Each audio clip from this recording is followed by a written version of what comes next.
नमस्कार, मैं देवेंद्र कुमार ओलावर, प्राचार्य केंद्रीय विद्यालय नासिक रोड कैंप। राष्ट्रीय शिक्षा नीति 2020 की तीसरी वर्षगांठ के उपलक्ष्य में 29 और 30 जुलाई 2023 को नई दिल्ली में राष्ट्रीय शिक्षा समागम कार्यक्रम आयोजित किया जा रहा है।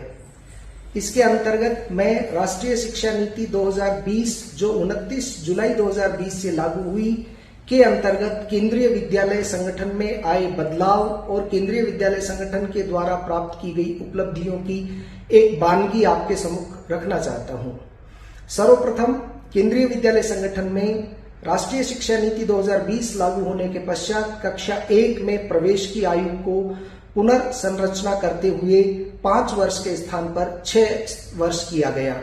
इसी के साथ केंद्रीय विद्यालय संगठन में बाल वाटिका की शुरुआत की गई। बाल वाटिका 1 जिसमें 3+ एज के बच्चे आते हैं, बाल वाटिका 2 जिसमें 4+ एज के बच्चे आते हैं और बाल वाटिका 3 जिसमें 5+ एज के बच्चे आते हैं।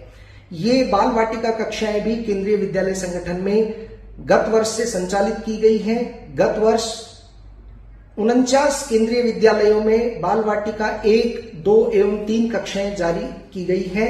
इस शैक्षणिक सत्र 2023-24 में कुल 450 केंद्रीय विद्यालयों में बाल वाटिका 3 कक्षाओं की शुरुआत की गई है।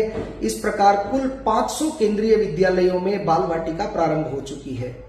इसके पश्चात निपुण के अंतर्गत फाउंडेशनल लिटरेसी एंड न्यूमेरेसी की प्राप्ति को सुनिश्चित करने के लिए कक्षा 1, कक्षा 2 और इस सत्र से कक्षा 3 इन सभी में फाउंडेशनल लिटरेसी और न्यूमेरेसी के अंतर्गत जो लक्ष्य रखे गए थे उनकी प्राप्ति सुनिश्चित करने के लिए बच्चों के एंट्री स्टेज पर, मिड टर्म में और सेशन एंडिंग एग्जाम के पश्चात टेस्ट लिए जाते हैं और उनकी मैपिंग करते हुए FLN के जो टारगेट हैं, लक्ष्यास हैं, उनकी प्राप्ति सुनिश्चित की जाती है।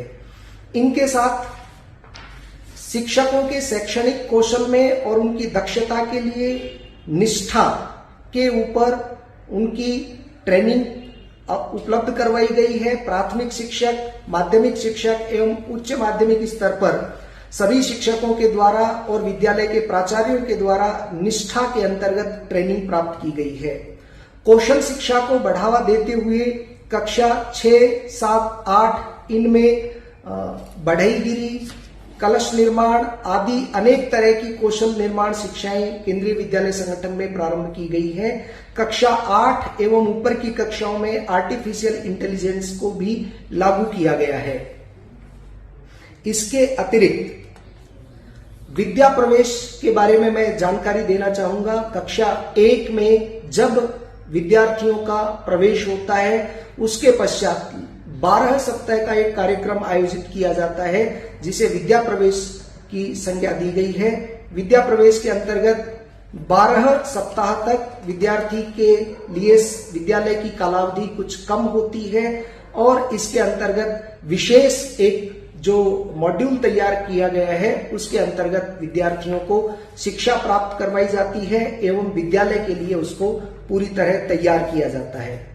इसके अलावा अभिभावक जो कि विद्यालय शिक्षा के क्षेत्र में प्रमुख हितधारक हैं उनका भी समुचित सहयोग विद्यालय की प्रोन्नति में लिया जाता है।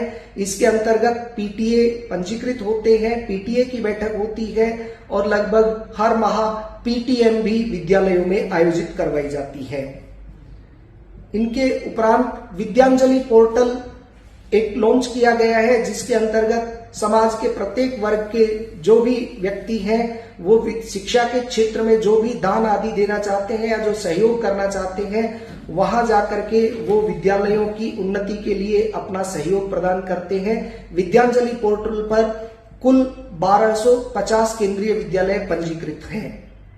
PM ई-विद्या और इसी तरह के अन्य जो भी पोर्टल आज NCERT या शिक्षा मंत्रालय के द्वारा तैयार किए गए हैं वो सभी भी विद्यालयी शिक्षा के क्षेत्र में नए नए कीर्तिमान स्थापित करने हेतु केंद्रीय विद्यालय संगठन के द्वारा अपनाए जा रहे हैं और विद्यालय शिक्षा के क्षेत्र में नई नई उपलब्धियां और नए नए कीर्तिमान स्थापित किए जा रहे हैं। धन्यवाद। जय हिंद।